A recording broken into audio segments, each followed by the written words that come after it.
There's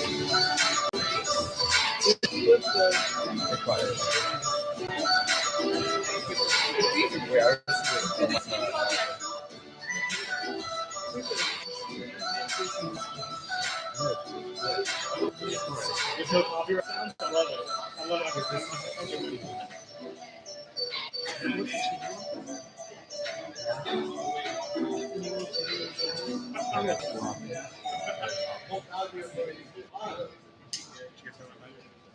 Yeah.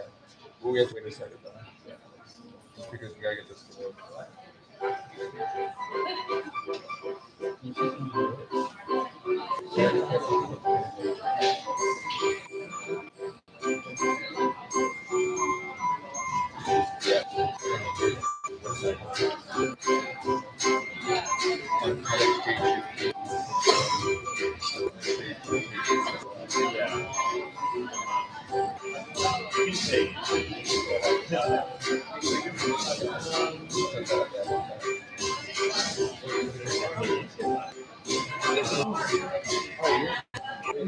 Wait, okay, I'm gonna go on my phone.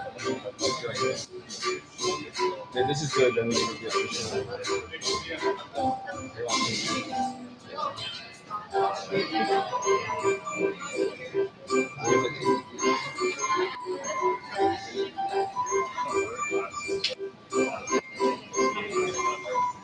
Okay, we can hear it. Yeah, okay.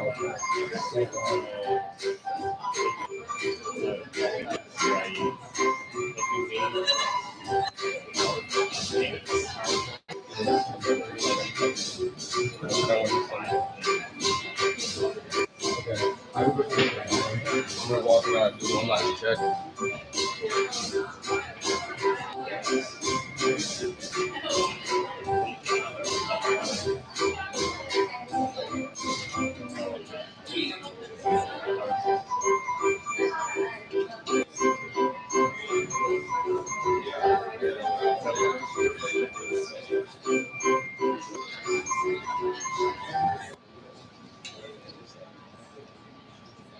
Yeah.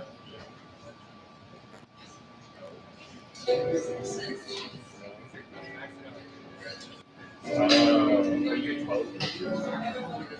12. I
Marco, what's going on, man? Good to see you. Good, good. Thank you, thank you. Okay.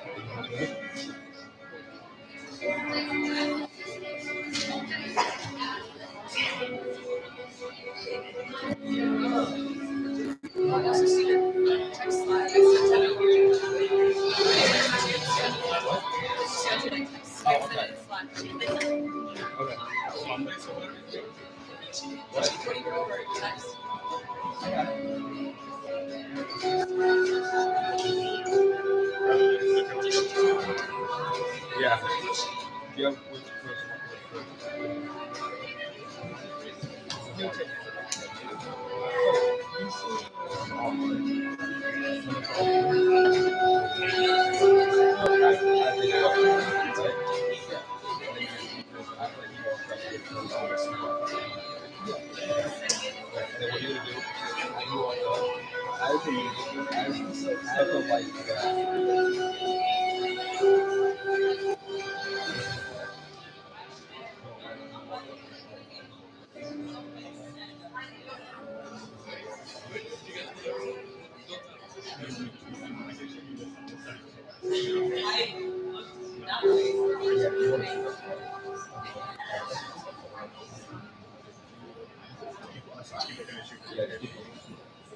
Are you ready, Tim?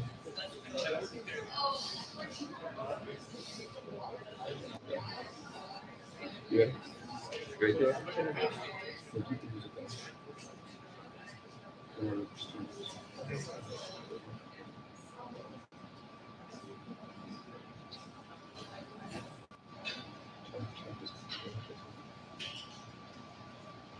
Hello, everyone. My name is Kieran Manjawala, and I'm the current Director of Communications here at TEDxJHU.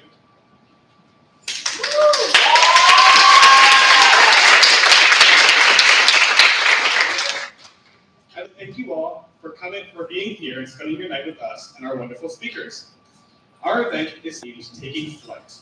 It's the vision of a piece of paper folding into a swan or a caterpillar becoming a butterfly. It's taking a step so you can spread your wings and fly. Every single one of you have dreams, ambitions, ideas that are grounded in your experiences and desires. And having all of those is one thing. But to achieve these dreams and ambitions, you need to take that step. In true TEDx fashion, your ideas and experiences are the wings necessary to let your ideas take flight.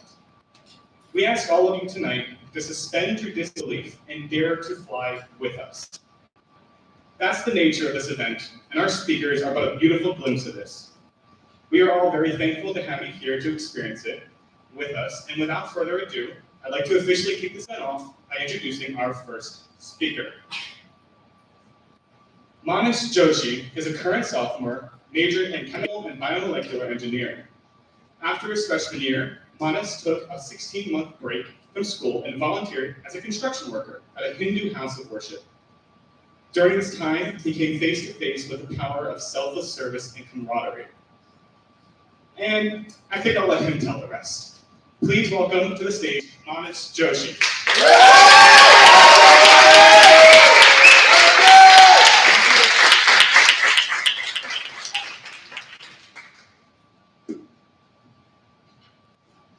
It is May of 2022. A 19-year-old boy walks onto the site of an unfinished construction site. It's a Hindu house of worship. He looks at its unfinished concrete and wonders to himself, what will I give this place? When I was young, I regularly attended the BAPS Mandir, a Hindu house of worship in New York. Here, I laughed, I learned, I loved, I appreciated, and I came home with a lot of messages. I learned from my guru, Pramukh Swami Maharaj, this very special thing. He said, in the joy of others lies our own. It took on a very special meaning from the moment that I heard it. I used it in speeches, I used it in essays, I would talk about it in conversations. But there is a difference between saying it, believing it, and truly experiencing it. I didn't truly experience it until May of 2022. I decided to take a gap year to perform voluntary construction work on the site of Akshardham. Let me explain what I mean. This is Akshardham, the second largest Hindu house of worship in the world. It is dedicated to Bhagwan Swaminarayan, the founder of the 19th century founder of a Swaminarayan Hindu faith. And it is inspired by Pramukh Swami Maharaj, my guru, a person, a visionary, a builder of 1100 mandirs. And it is currently under the guidance of Mahant Swami Maharaj, who is the current spiritual head. As far as we're concerned, this was the site of my 16-month gap year. At Akshardham was a show. 12,500 volunteers were running the operation, everything from logistics to marking the stones, to cutting the stones, to placing the stones, to feeding the people. Students, parents, professionals, over the course of 12 years, people from all walks of life came together to make this possible. This was the kind of place where you'd be sitting at a dinner table and someone gets up because they realize someone else is coming. And they go to make more food because they've realized that more fulfilling than eating the food is serving the food. The creation of Akshardham is the story of selfless service and the power of giving. Told through a few stories. Let me start with my own. So I started out thinking about how my first day would be. Most first days are orderly. You have structure. You've seen the ecosystem. You know what the office space looks like. You've entered, you've shadowed. As a teenager on a construction site, I had just about none of that. I was worried. Ignorance gives rise to fear. Where would I be living while I'm there? What would I eat while I'm there? And though I was no stranger to being at a place of worship, it's safe to say that my recurring thought on the first day was, what did I just get myself into? The first days were trying. I accidentally broke a stone on my first day, on one of my first days. It was a nice polished granite slab. I was worried. My first thought was to the perhaps thousands of donated dollars that I would just spoil. Would I get kicked out on my first day on site? But I kept at it. I kept going.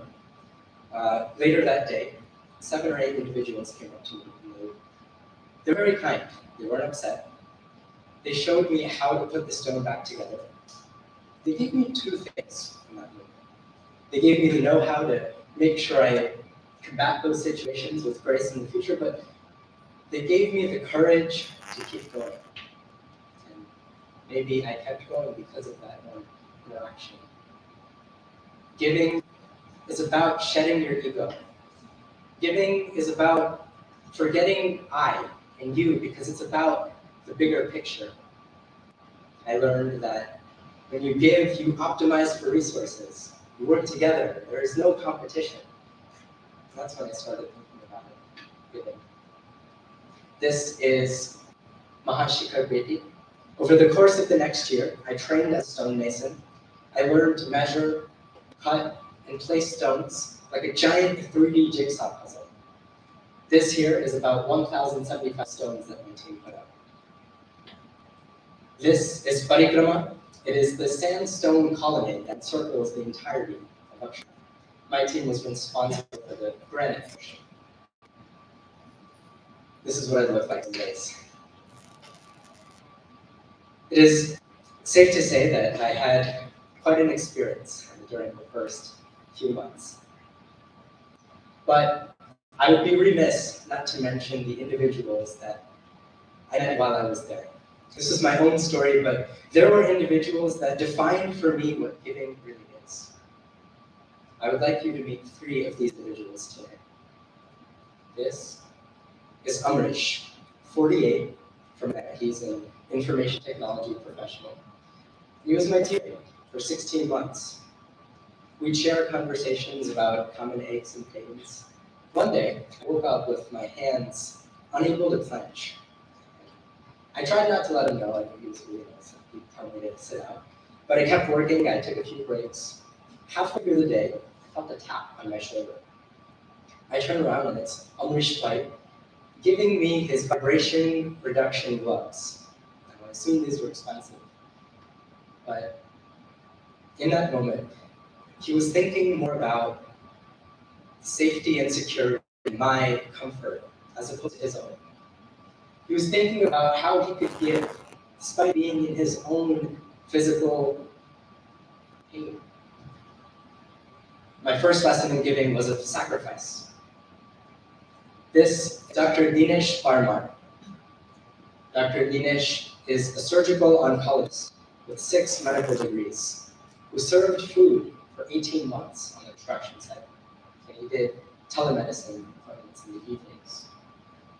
Dr. Dinesh says the happiness he's experienced at Akshardham is different from anything else. Why? Why does a surgeon spend 18 months giving around distributing hot soup to construction volunteers? Why does he do that in the summer but with juice? Why does a surgeon serve 1 million meals over the course of 2 years? The question I kept asking myself was why? Humble people don't define themselves in their work. They don't bring attention to their work by putting it down or praising it. Instead, they do what they need to do and they move on.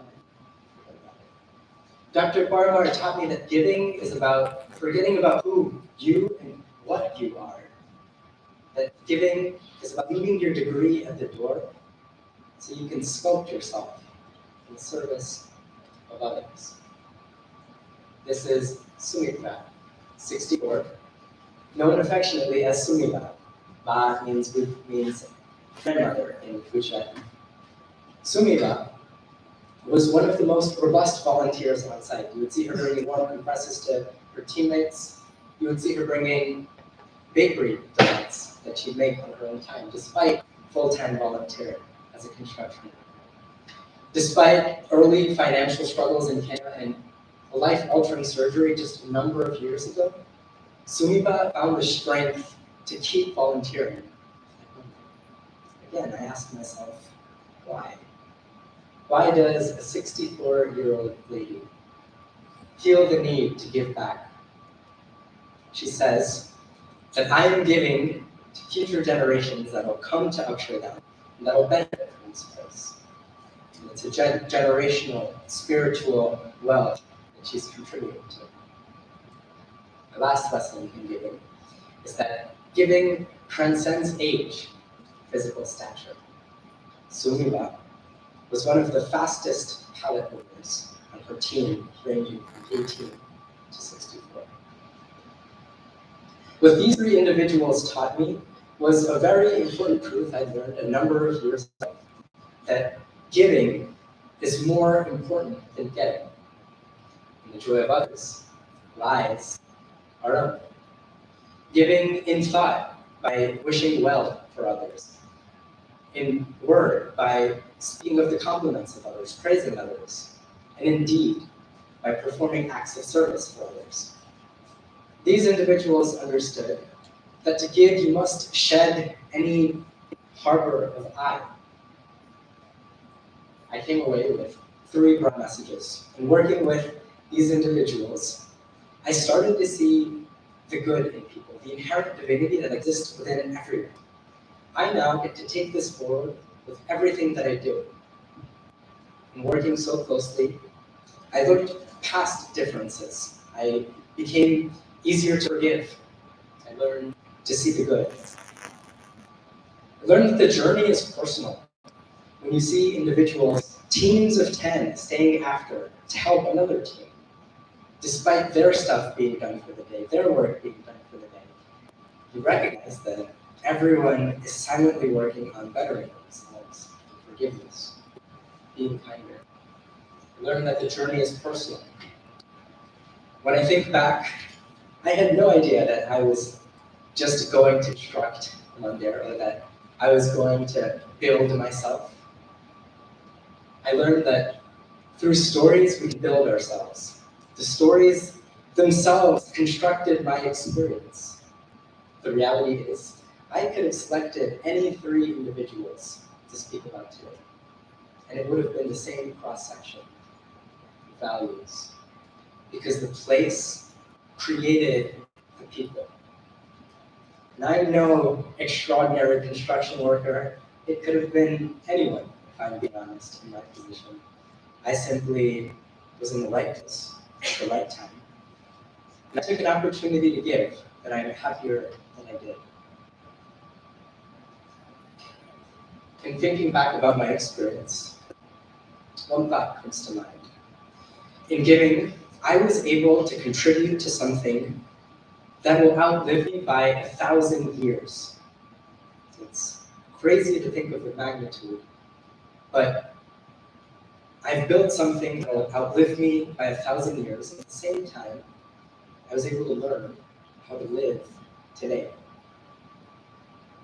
50 years from now, a retired engineer will walk onto the courtyard of our Salon with his grandchild by his side, maybe following a cultural exhibition or a dance class or dance performance. Pointing at the base of the central spire, the grandchild might say, "Hey, look, Grandpa, did you know that?" Filled with pride for her culture in this country, the grandchild will wonder to herself, what will I give to my children? Thank you.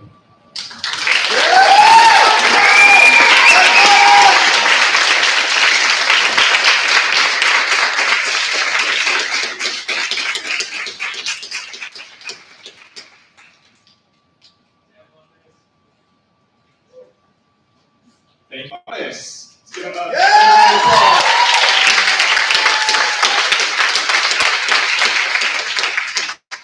Alrighty, on to our next speaker. Natalie Wang is a current senior majoring in neuroscience. She's a Hodson Scholar, the director of Salon, and the co-founder of the proposed Critical Diaspora Studies Initiative. As a part of these organizations, she has been a strong advocate for student advocacy. Please help me in welcoming to the stage, Natalie Wang.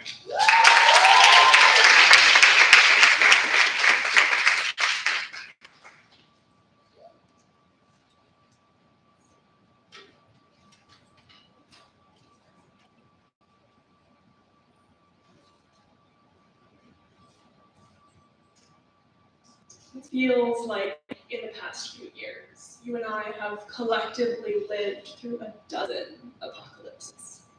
Let me paint you a picture. It was September 2020. The world was in a global pandemic, free fall, with no sign of a vaccine in sight. And I was a first year at Hopkins, doing my semester from home, which was in Portland, Oregon. But if I look outside the door, what I would see was a dry, red Martian hellscape. The Pacific Northwest was experiencing some of its deadliest and most dangerous wildfires on record, exacerbated by the effects of climate change. We would spread stuff net towels in the cracks under the door to try to prevent the smell of smoke from coming in, but even then, my world felt like a charred forest. If I looked outside, even at noontime, I'd look out to see a world that looked like it was at dusk. It was red, it was ugly, and it was dark. All the while, I'd try to pay attention to the Zoom on my screen, but my phone would keep ringing. I would get messages from my friends in the next county over saying that they were getting evacuated from their homes. But I tried my best to be a good student. I tried to listen to my calc TA explain to me how to solve the DiffyQ problem set for the week. And students here, they would raise their digital hands, they would unmute themselves to try to mansplain the problem that we all knew the answer to. And I was just struck with this feeling. The world is burning. Why does nobody seem to care? Of course, at the time, many students were here on the East Coast or in other parts of the world in this country. They were experiencing the same geographical realities as I was. But that feeling of urgency, of emergency, remained through the course of my next 3 years at Hopkins. Fast forward a few months, it was 2021, and I was finally on campus. And we received news that spring of the Atlanta spa shootings, which killed 8, 6 of whom were Asian women. And when the Sheriff County spokesperson was asked about why he thought these things happened, what he said was that the shooter had a bad day. That's what the lives of people like myself, people like my community, people like my parents, my elders amounted to. A bad day. It was this feeling of frustration, this lack of recognition, that myself and many other Asian students on this campus came together to demand more of the university than just a square Instagram post expressing thoughts and prayers. Very quickly, we began to realize that this lack of representation in academic spaces at this university for Asian Americans was a similar feeling to that experienced by those in the African diaspora, in the indigenous diaspora, and the Latinx diasporas. So we came together to form a coalition of students to propose the critical diaspora studies major at this university that calls for a synthetic, a global, and comparative approach that moves beyond the border and asks real questions about globalization, capital, white supremacy.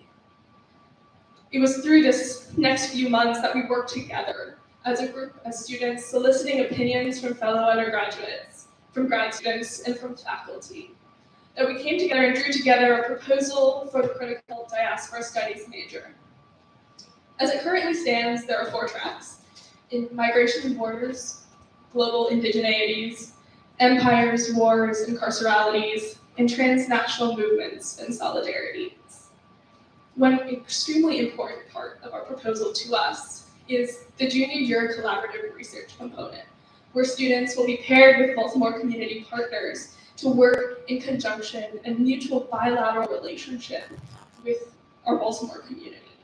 We wanted to nod to the fact that this university has complex interrelationships with the city, and to give back to the communities in which we find ourselves for these 4 years.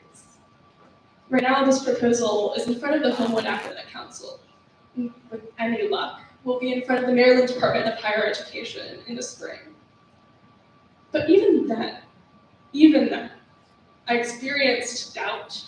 I second-guessed myself. I asked if I was taking up too much space. The reason why, let me explain, is when I was telling people what we were trying to achieve, we understandably received some questions. What was a group of STEM students doing trying to propose a major on the cutting edge of the humanities? I asked myself if I really had a space in this discussion.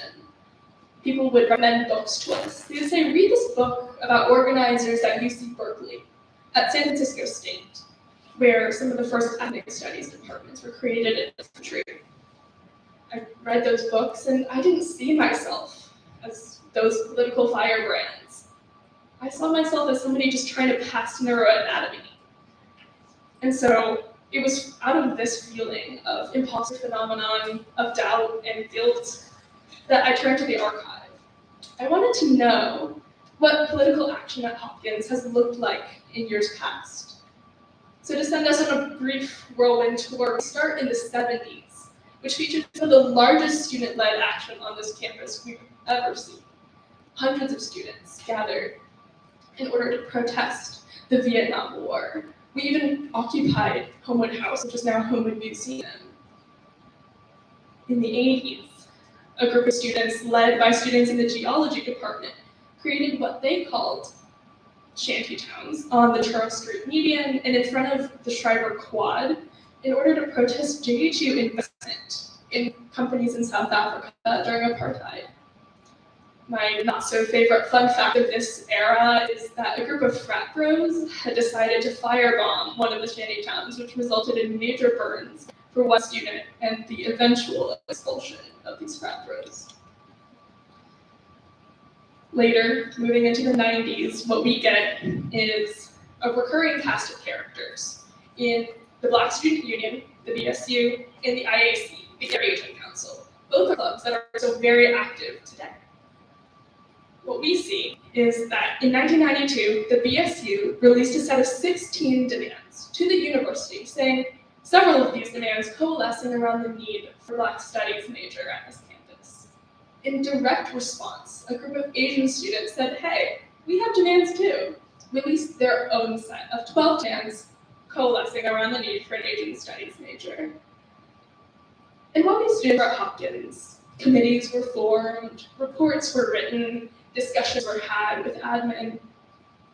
But after they graduated, after their 4 years at this university, much of this political movement, this momentum, fizzled out. It wasn't until 2002 when a club called JH Unity came together to propose what we now call the Center for Africana Studies, and is now our equivalent of the Black Studies major that was called for in decades past. It's clear that over the course of these decades, students have been responding to changes in the social world and have been asking of this administration for accountability. I didn't have to see myself in the Berkeley organizers when I could see myself as just a Hopkins student. Those feelings of self-doubt, of imposter phenomenon began to dissolve. Even as early as the 60s, students in the physics department said, hey, I think we need a Black Studies major at this campus. In the 80s, it was students in the geology department who said, I don't think it's right that this university profits off of unjust systems of apartheid. In the 90s, those recurring students, our recurring cast of characters, are people who now you can look up today are physicians. It didn't matter academic discipline as much as it required their political action to do things that they believed in at that time, in that moment. Asian Americans are often written out of the political history of this country. And this school is so often seen as tragically pre-professional. What this history shows is that it doesn't have to be mutually exclusive. In fact, they can be mutually constitutive. I began to see myself in a world where I didn't get to see myself in history textbooks. Asian Americans are often erased from the political narratives of our histories. We're told that we don't belong. We're told that we had no place here. So in a world where I didn't get to see myself, I got to see a sense of lineage, a sense of political inheritance in the Hopkins students of past decades. In a country where myself, my parents, my community are seen as foreigners, I get to see myself in these pages. And so it was for these reasons that I stopped feeling like I was taking up too much space, that my voice was too loud. 4 years ago, I started at this university, and I felt like the world was burning and I was alone. Now, I get to see myself with a community of past, and a community of present. Now, when I walk to campus on the Gilman Quad, I'm not thinking about how late I am. I'm thinking about the hundreds of students that gathered in front of Gilman to protest military recruitment on campus during the Vietnam War. I think about their signs. I think about their voices. When I'm walking in front of Levering, I'm not just thinking of the sandwiches or the walk. I'm thinking of the students who decided to protest and to hold listening sessions for the need for a Black Studies major on this campus in the early 2000s, just right as I was being born. Ultimately, this campus has become alive for reasons and ways that I could have never imagined sitting in my own room at home. I thought that I was alone, and I discovered that I wasn't. Now, attending political events, political gatherings with members of CDS in the community, I get to come home and say, I can't wait to see these same people, the people with whom I stood shoulder to shoulder with our signs and our voices in class the next day. Ultimately, at its core, this is the vision for CDS. It's one of a coalition. It's one of a community. So often, I hear at this university, if I can just get past this next exam, then I can think about and learn more about this issue I see my friends posting about on Instagram. If I can just get to graduation, then I can get into the real world and become involved in this political movement that I'm really interested in. If I just keep my head down, get to where I need to be, then and only then can I look up and see the world at its eye. My response to that is, the world is burning. What are we waiting for? Thank you.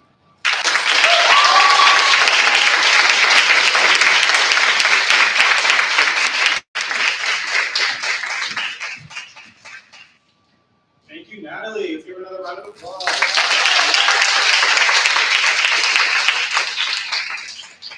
We will now be taking intermission. In 15 minutes, the all-nighters will be performing. Woo!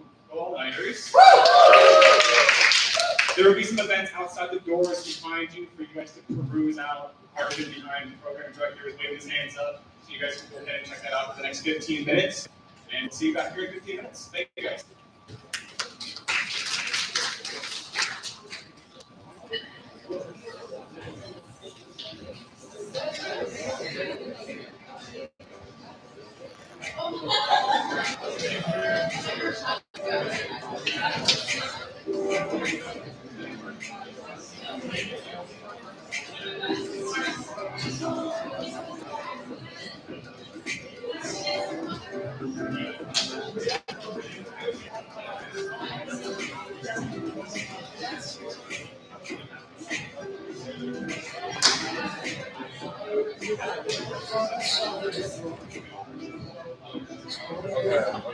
I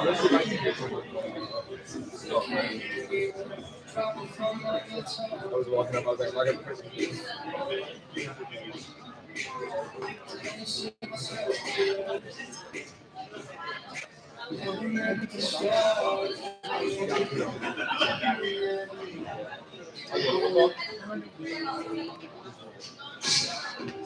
the other one.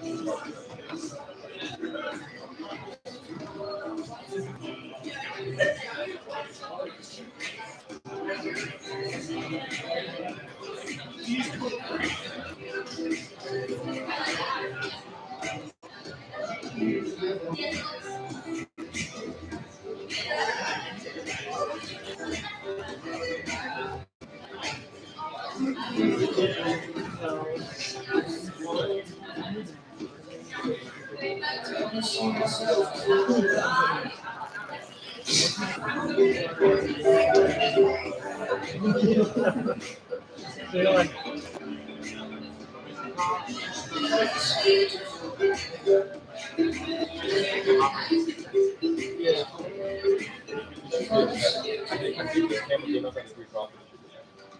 Yeah.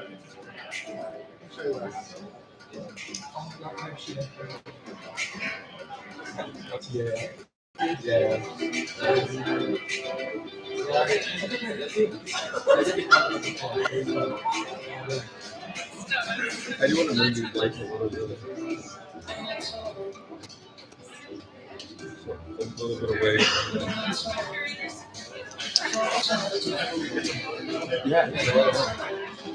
Yeah, we'll go for 15 minutes. Yeah, you're good.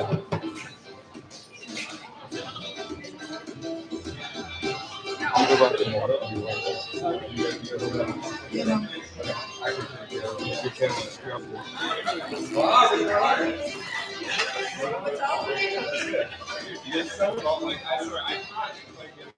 I see your name on every page. Your newsletter.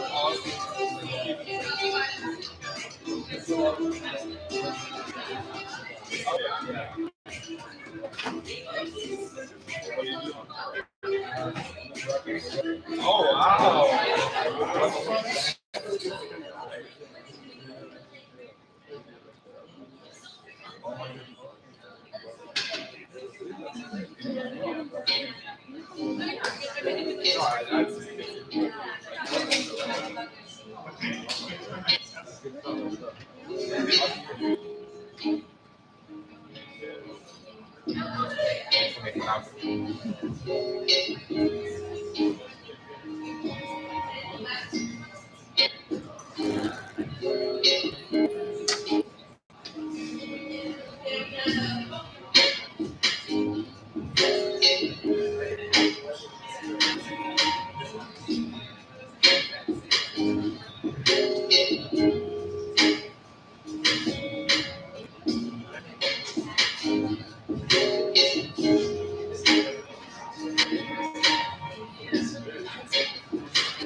Was that camera doing good over there? I know we talked about the other ones, but that one's good. That was fine. Okay. Okay, I know now we moved a little bit, so I wasn't sure if the angle.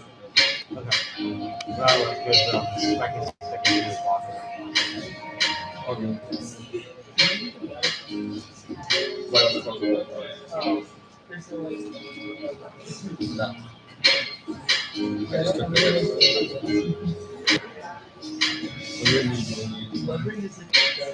See, I don't think I'm trying enough to say what's good and what's bad. I mean, the fountain is bad, but like the water in the bottle cooler is good.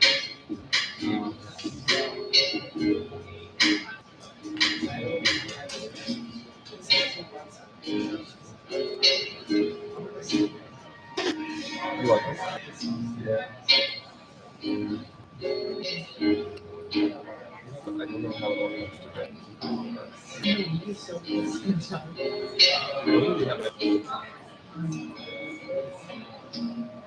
It's good. We don't talk about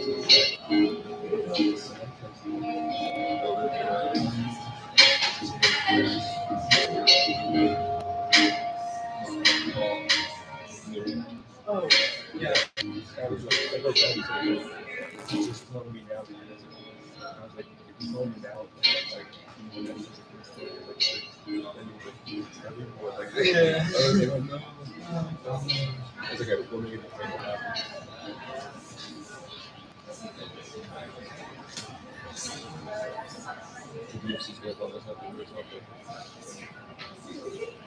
The only thing I'm taking back is the camera.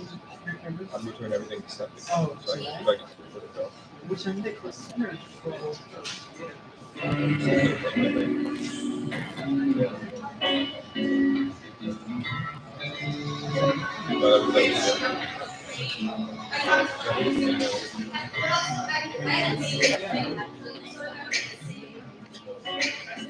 I got my stuff like that.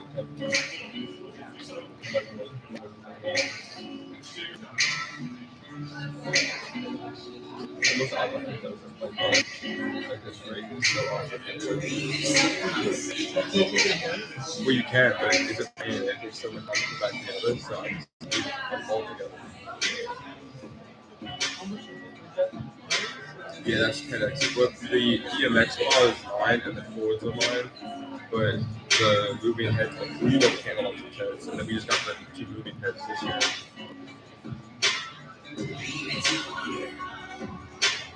How much?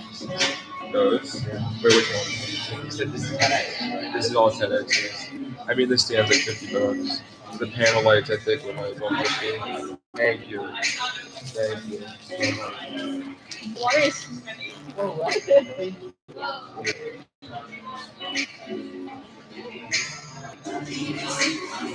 And then these, they were like $200.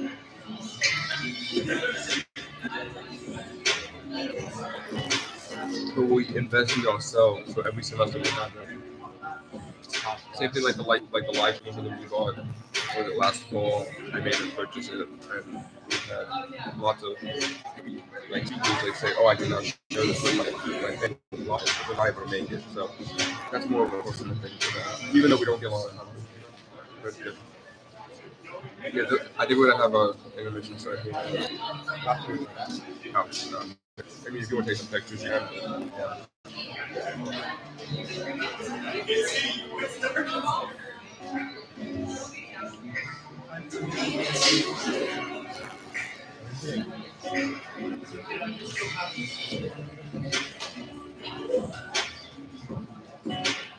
So have these artists that you do sound like because you do it's good. It's a little more quieter than a little bit loud. Yeah.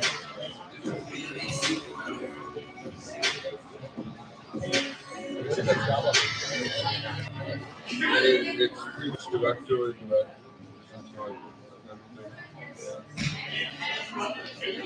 the live artist is programming. Programming for them. Look at me did all the stuff like a little bit outside. You want to take some pictures right now outside because I like to see that. I tried. You're right, we'll look at it. All good, all good.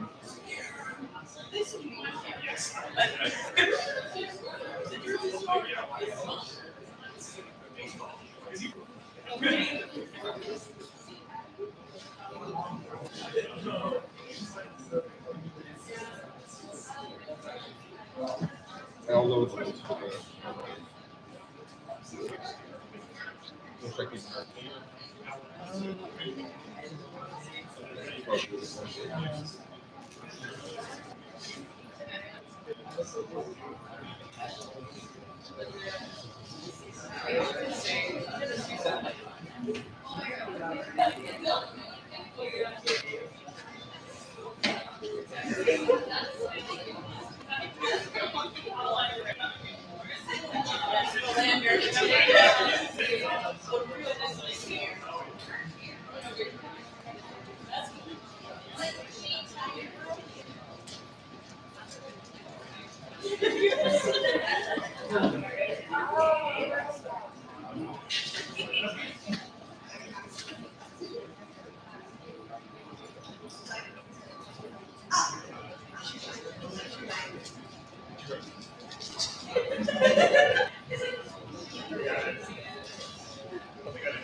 all the legs.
Yeah, you got it.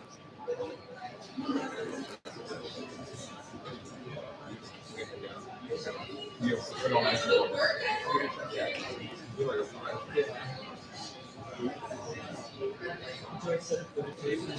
Oh, yeah, I never.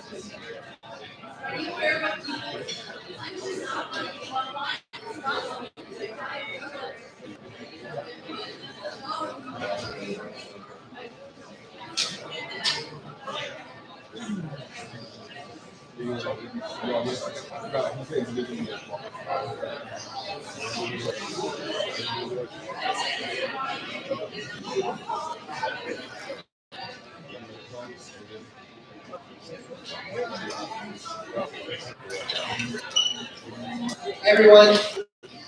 we're now going to have a performance by the All-Nighters. The All-Nighters is Johns Hopkins' premier all-male identifying a cappella group. Please help me in welcoming them onto the stage.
Twice for so long, playing my games till the night has been wide. Twice for so long, today I did not play my games, but I love again. Can't escape the ocean.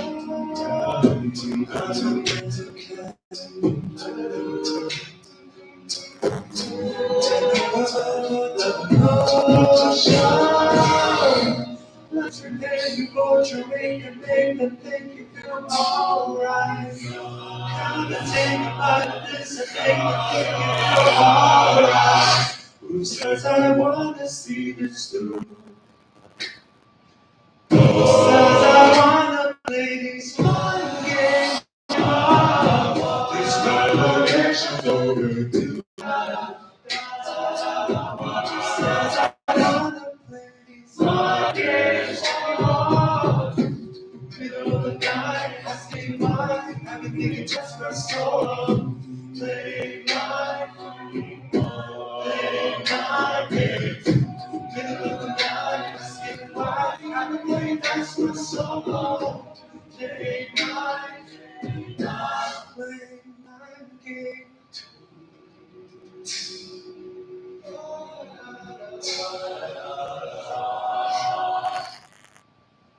Voices on the loose, and the tape is torso, and this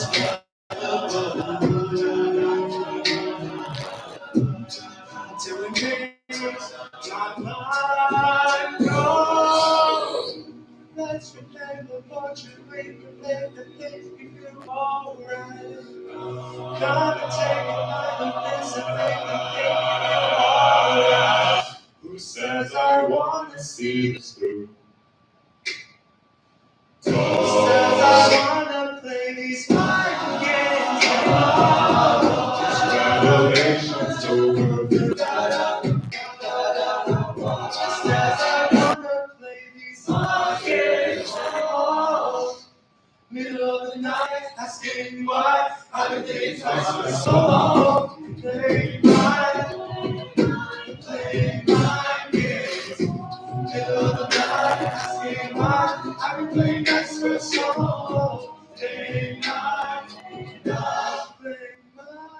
game.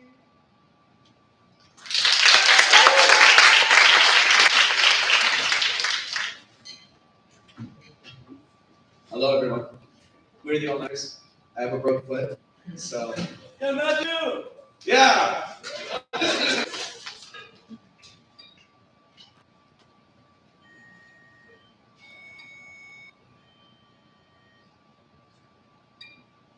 One, two, three, four. Yeah, ooh, you know that I'm greedy for love. never felt before. I'm making it obvious by knocking at your door. I know I'm coming tonight. Yeah, I know I'm coming tonight. Don't want to deny it anymore. Oh, baby. In this state of mind. In this state of mind. Pow, pow, pow, pow. Baby, you got love. So rocking with the best. And I'm breathing. So breathing. I ain't talking money. I'm just physically obsessed. And I'm breathing. So breathing. Breathing. Ooh, you know that I'm breathing for love.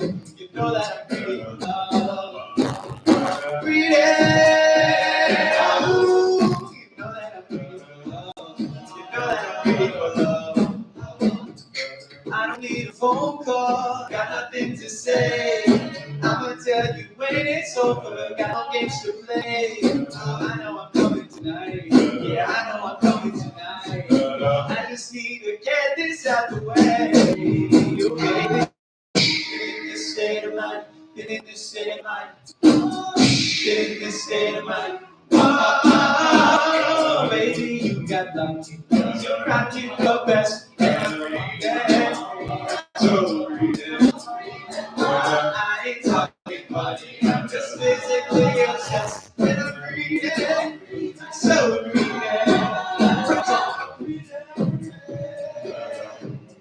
You know that I'm breathing for love. You know that I'm breathing for love. Breathing. Ooh. You know that I'm breathing for love. You know that I'm breathing for love.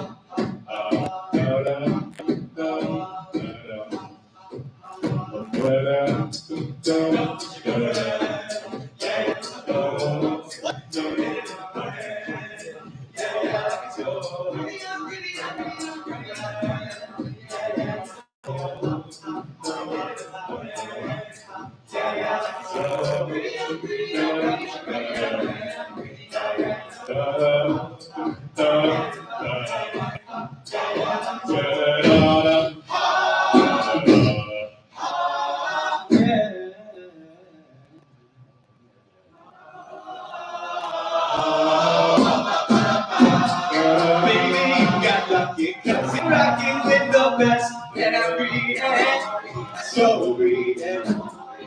I ain't talking money, I'm just physically obsessed, and I'm breathing, so breathing, so breathing. You know that I'm breathing for love. You know that I'm breathing for love. So breathing. You know that I'm breathing for love. You know that I'm breathing for love.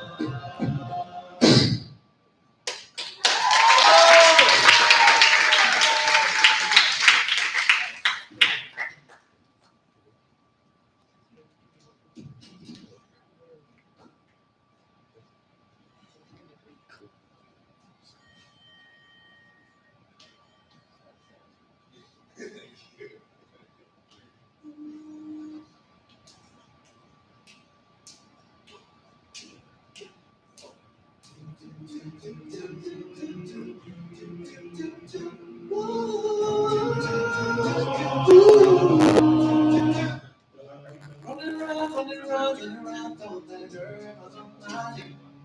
Did I call you up? Go around, every party gets down. Cause you did that one. Whoa, I know that you're gonna, but if you regret, you got me thinking about when you were mine. Ooh, now I'm up on you. What you expect? You know what needs to know. You just want attention. You don't want my heart. You're just watching shine. But you just want attention. I ain't got to stop. You're just making sure. Thank you guys so much for coming out tonight. You guys like your all of us are hosting our fall concert on Friday, December 1st at 8 p.m. in this very room. You know where it is? I'll expect to see all of you there.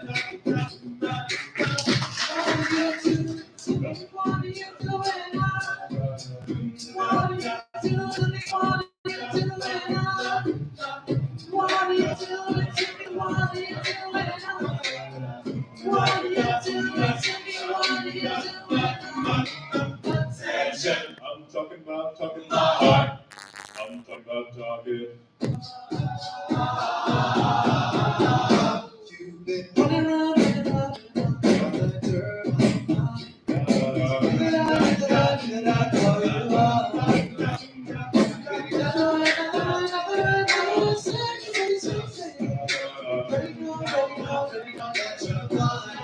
oh, I know that yes is coming, but you regret. Don't be thinking about you. And now I'm all about what you expect. You know you know with me tonight. You just want attention. You know what? Yeah, you just want attention. I can't stop.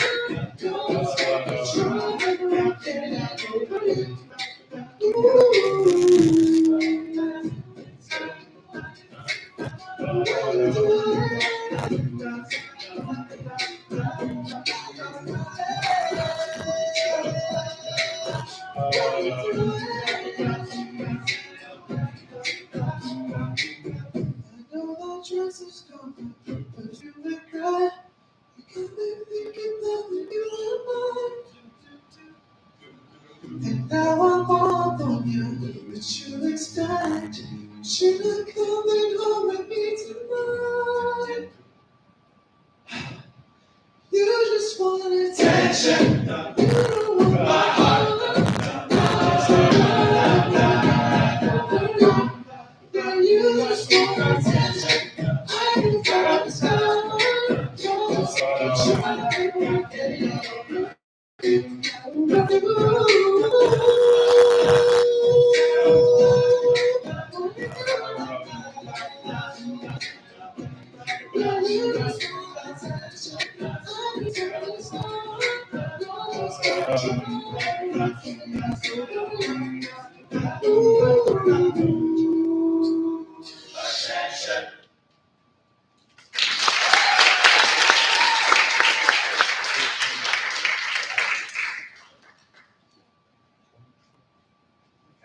We've got one more for you all.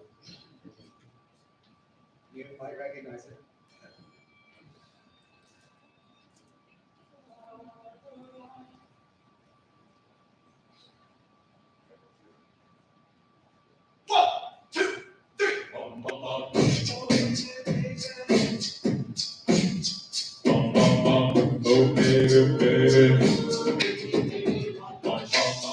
Oh, baby, baby, how was I supposed to know that something wasn't right here? Oh, baby, baby, I shouldn't have let you go. And now you're out of sight, yeah. Show me how you want it to be. Tell me, baby, cause I need to know now. Because my loneliness is killing me. I must confess, I still believe. When I'm not with you, I lose my mind. Give me a sign. Hit me, baby, one time. Oh, baby, baby, the reason I breathe is you are. Oh, you got me blinded. Oh, pretty baby, there's nothing that I wouldn't do. Is that the way I planned it? Show me how you want it to be. Tell me, baby, cause I need to know now. Oh, because my loneliness is killing me. I must confess, still believe. When I'm not with you, I lose my mind. Give me a sign. Hit me, baby, one more time.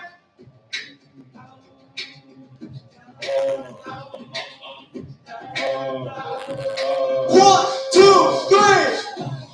Oh, baby, baby, how was I supposed to know?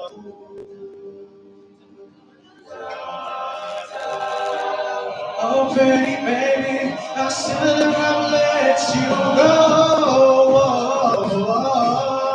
I must confess that my loneliness is killing me now. Don't you know I still believe that you will be here and give me a sign. I must confess that my loneliness is killing me now. Don't you know I still believe that you will be here and give me a sign. Hit me, baby, one more time.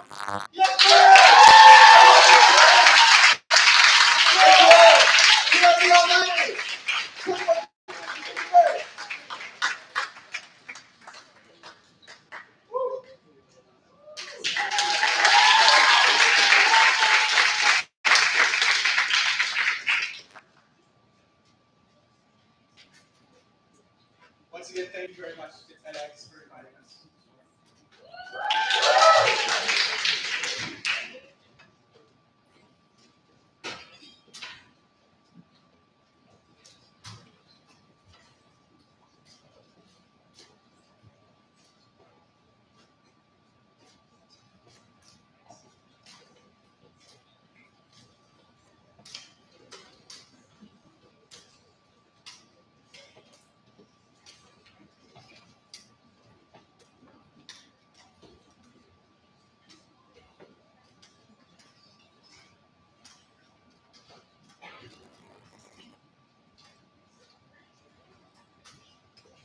Alrighty, welcome back from intermission. Thank you to the all-nighters for coming and performing. Let's get a round of applause for them one more time.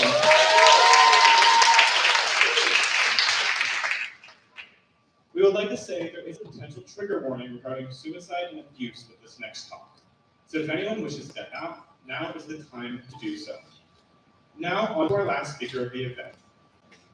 Sterling Wilmer is a doctorate student in nursing practices and currently works as a psychiatric nurse at Johns Hopkins Hospital. The journey to this reality was not a smooth one, and she will recount how this journey fostered a formidable sense of resiliency within her. One last time, please join me in welcoming to the stage our final speaker, Sterling Wilmer.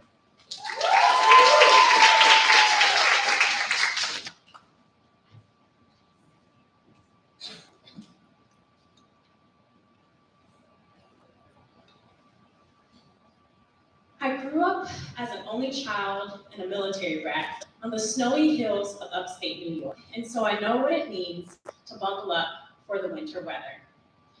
And I can remember some of my fondest childhood memories, walking around, rolling in the snow, initiating snow fights.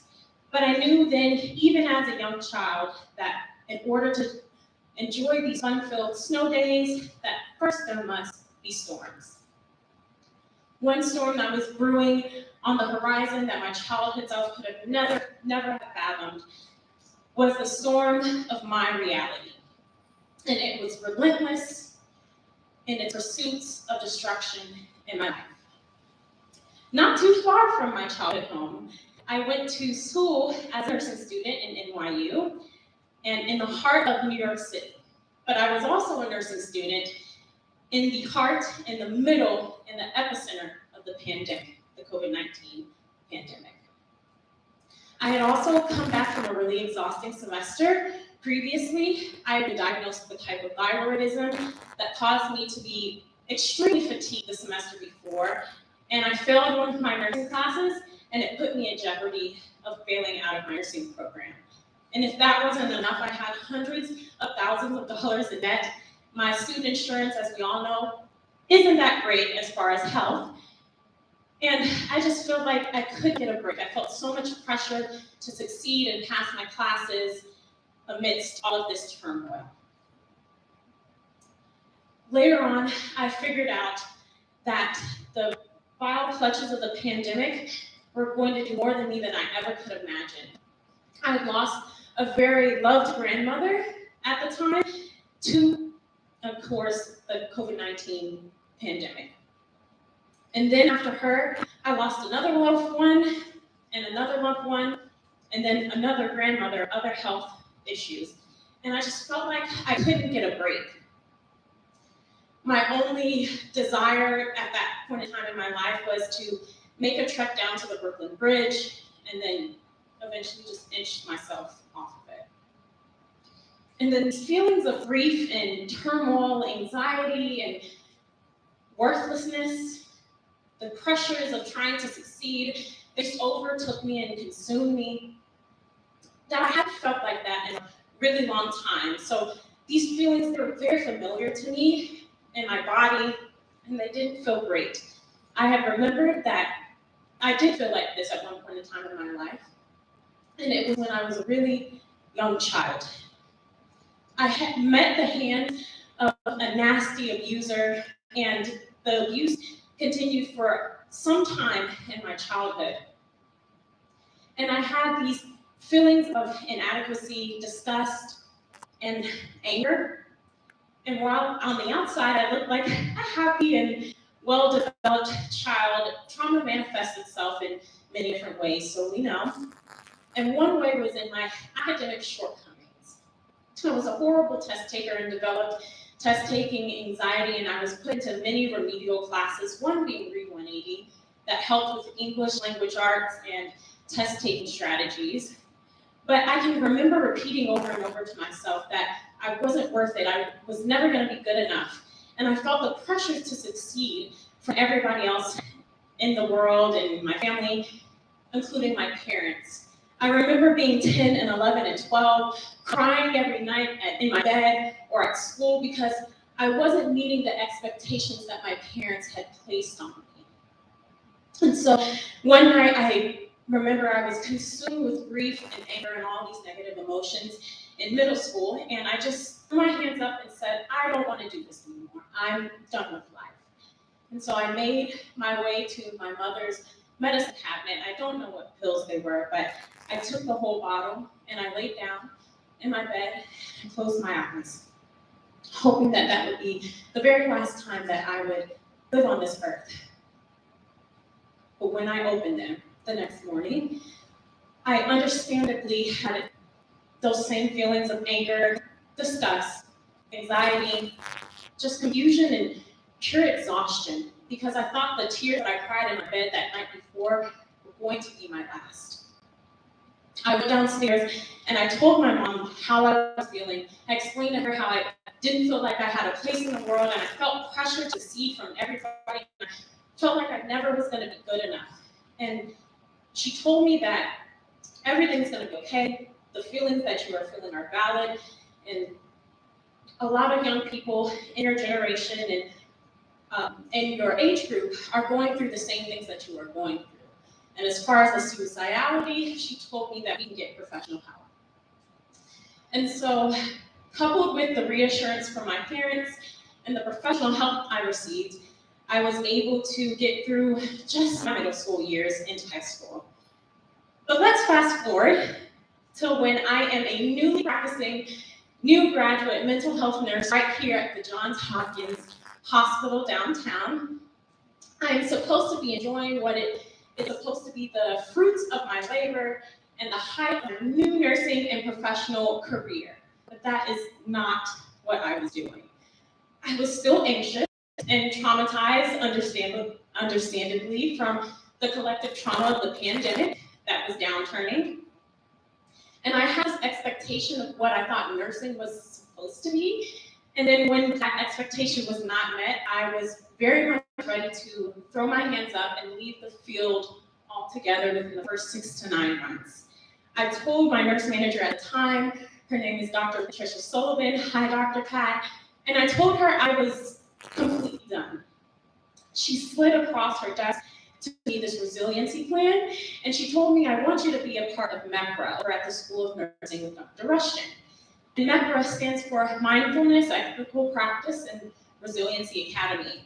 And what it did, it carved out a particular time every month for nurses to come in and just find community with each other. We were able to celebrate all of our triumphs and then grieve all of our losses from the last 2 years and going through the pandemic. But really what MEPRA taught me was a way to reshape and rethink the way that I look at resiliency. I was encouraged not to look at it through rose-colored glasses. It wasn't going to be this autopiloted state of peace amidst turmoil, but resiliency is always going to be rooted in the communities that you connect with. And that is what MEPRA did and Dr. Rushton did for me at Johns Hopkins School of Nursing. I was finally able to come to the realization that the isolated nature of the pandemic had convinced me that I was all alone in this fight in life. And the only child in me really hated any sense of dependency on others. But it forced me to realize that community is my only means to survival. Eventually, I found community once again, but it took me quite a bit of time to realize that. I can remember that my first year in high school, I was sitting in my AVID classroom. For all of you who don't know about AVID, it was called Advanced Via Individual Determination, and it was for those who were at risk of not reaching the goal of going to college. Coach May was my AVID teacher, and she told me that I could achieve anything that I wanted to, that I had big dreams and big goals, and she was going to help me achieve them. I was in a classroom amidst other students that had some academic failings, some similar or different backgrounds, but we had one goal in mind, and that was to get to college. We would do activities in the classroom, and we would make scrapbooks and talk about our goals and put the goals in the scrapbooks about 3 years or 5 years or 10 years on down the line. What AVID did for me was get me through high school and help me enjoy it a little bit more. But it really ingrained a sense that I knew that wherever I was going after high school, that I needed to be grounded and rooted in a community that was willing to water me, help me grow, so that I could withstand whatever challenges next that I faced in life. And that's exactly what I did. Finally, when I got to college at Texas State, I found another community. It was called Black Women United, or BWU. And it was just a place for Black women on my campus to come and take off our capes and just be unapologetically us. I can remember distinctly one meeting that we had. We did a activity called Sister Circle. And what it did, we were able to share our shared experiences and just reaffirm and reassure each other that it's okay and we're gonna make it through. I can remember distinctly there was a young woman talking about childhood abuse, and I immediately sprang up and I ran out of the room. I found the nearest bathroom and I totally started bawling on the floor. Bawling so loudly that the rest of the e-board members, some of them, they could hear me, and they came and found where I was. They came into the restroom and they closed and locked the door behind them, and they just sat on the floor and cried with me. They weren't upset that I caused the scene. They just understood at the place that I was, and we were able to connect in that way. And so that community also was there for me during a time where police brutality was starting to be on the rise again, and our community was under attack, where names like Sandra Bland and Eric Garner and Trayvon Martin, their faces were plastered everywhere, and then the Black leaders on our campus were even getting death threats. So we were able to come together as a community and foster love and cherish each other in those really hard times. And now some of those people are the friends that I call sisters and confidants and lifetime partners. And just like with BWU, I was able to find another community. Again, back when I was in nursing school, after coming off of a horrible semester where I had health issues and academic failings, I ended up being pulled aside and into the office of my now